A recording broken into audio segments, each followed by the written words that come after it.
નમસ્કાર મિત્રો, સ્વાગત છે તમારું આપ સૌની સિયારી ચેનલ ગુજરાતી સાહિત્ય વિદ નિકુંજ યુટ્યુબ ચેનલમાં. હું નિકુંજ પરમાર આપ સૌનું દિલથી આજના વિડીયોમાં સ્વાગત કરું છું. મિત્રો આજના વિડીયોમાં આપણે ચર્ચા કરવી છે પેન્શનને લાગે મોટો ઝટકો. હવેથી પેન્શનમાં થશે ફક્ત આટલો જ વધારો. જાણો કારણ સહિત વિગતવાર. પેન્શન માટે જો તમે પેન્શન ધરાવતો છો થોડો સમય કાઢીને અવશ્ય આ વિડીયો જોઈ લેજો. તમારા માટે 100% ઉપયોગી બનશે મિત્રો. તો ચેનલમાં નવા છો ચેનલને સબસ્ક્રાઈબ કરી દો, વિડીયોને લાઇક કરી દો. તમને અમારા ચેનલ પર સરકારી કર્મચારી, નિવૃત્ત કર્મચારી, પેન્શન ધારક બાબતે હરેક અપડેટ મળતી રહેશે. તો આપણી આ ચેનલ એટલે કે મિત્રો ગુજરાતી સાહિત્ય વિદ નિકુંજ ચેનલને સબસ્ક્રાઈબ કરીને બેલ આઇકન બટન દબાવવાનું ભૂલશો નહીં. તો ચાલો જાણીએ વિગતવાર માહિતી મિત્રો. તો આઠમું પગાર પંચ કેલ્ક્યુલેટર 2026માં જેમ જેમ વર્ષ 2026 નજીક આવી રહ્યું છે તેમ આઠમું કેન્દ્રીય પગાર પંચની આસપાસની ચર્ચાઓ કેન્દ્ર સરકારની કર્મચારીઓને પેન્શનનું ગંભીર ધ્યાન ખેંચવા લાગી છે. સાતમો પગાર પંચ અમલીકરણની લગભગ એક દાયકો વીતી ગયો છે અને આ સમય દરમિયાન જીવન નિર્વાહનો ખર્ચ સતત વધ્યો છે. રહેઠાણ, આરોગ્ય સંભાળ, શિક્ષણ અને દૈનિક જરૂરિયાતો સંબંધિત ખર્ચમાં વધારો થયો છે મિત્રો, જેના કારણે લાખો પરિવારો માટે પગાર સુધાર એક મહત્વપૂર્ણ વિષય બન્યો છે. તમે જાણો છો 2026માં આઠમું પગાર પણ લાગુ થવાનું છે મિત્રો. જો કે સરકાર હજુ સુધી આઠમું પગાર પંચની રચના અથવા અમલીકરણ અંગે કોઈ સત્તાવાર સૂચના બહાર પાડી નથી. ઘણા કર્મચારીઓ સુધારેલા પગાર માળખા હેઠળ તેમની આવકનું માળખું કેવું દેખાઈ શકે છે તે સમજવા માટે ઓનલાઈન પગાર કેલ્ક્યુલેટર ઉપયોગ કરી રહ્યા છે. આ કેલ્ક્યુલેટર પુષ્ટિ થયેલા આંકડા પ્રદાન કરતા નથી, પરંતુ તેઓ વ્યક્તિઓના સંભવિત નાણાકીય ફેરફાર માટે તૈયાર કરવા મદદ કરે છે મિત્રો. આઠમું પગાર પંચ કેમ મહત્વનું છે?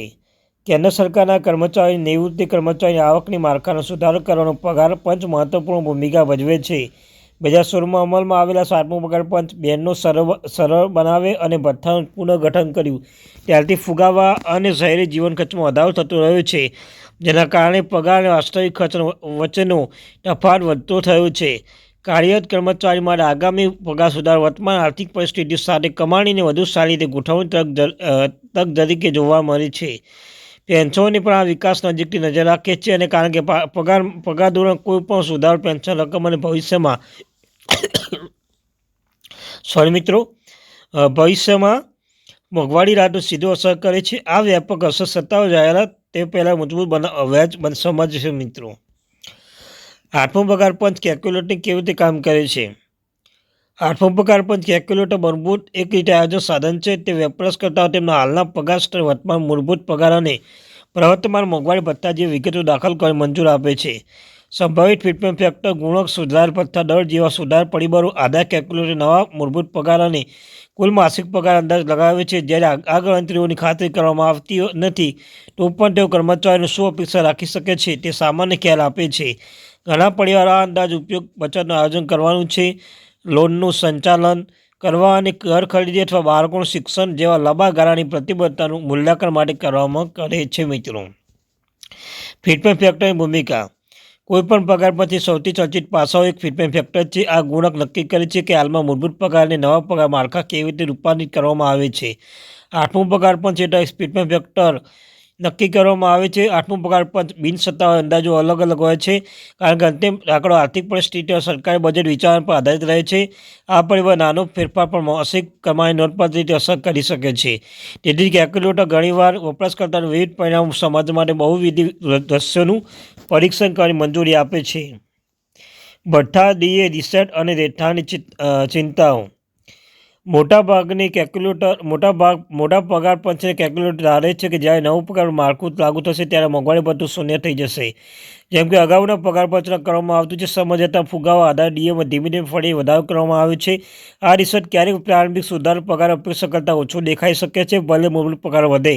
ઘરભાડા વધુ એ બીજું મહત્વનું ઘટક છે, ખાસ કરીને મેટ્રો, મોટો શહેર, પોસ્ટ કરાયેલા કર્મચારી માટે ભાડા ખર્ચમાં તીવ્ર વધારો થતો. એચઆર ટેક હોમ પગાર મુખ્ય માંગ બનાવે છે અને આઠમું પગાર પંચ હેઠળ એચઆર કોઈ પણ સુધારો સરકારી કર્મચારી માટે ઘર ખરીદવાની ક્ષમતા સીધી અસર કરે છે મિત્રો.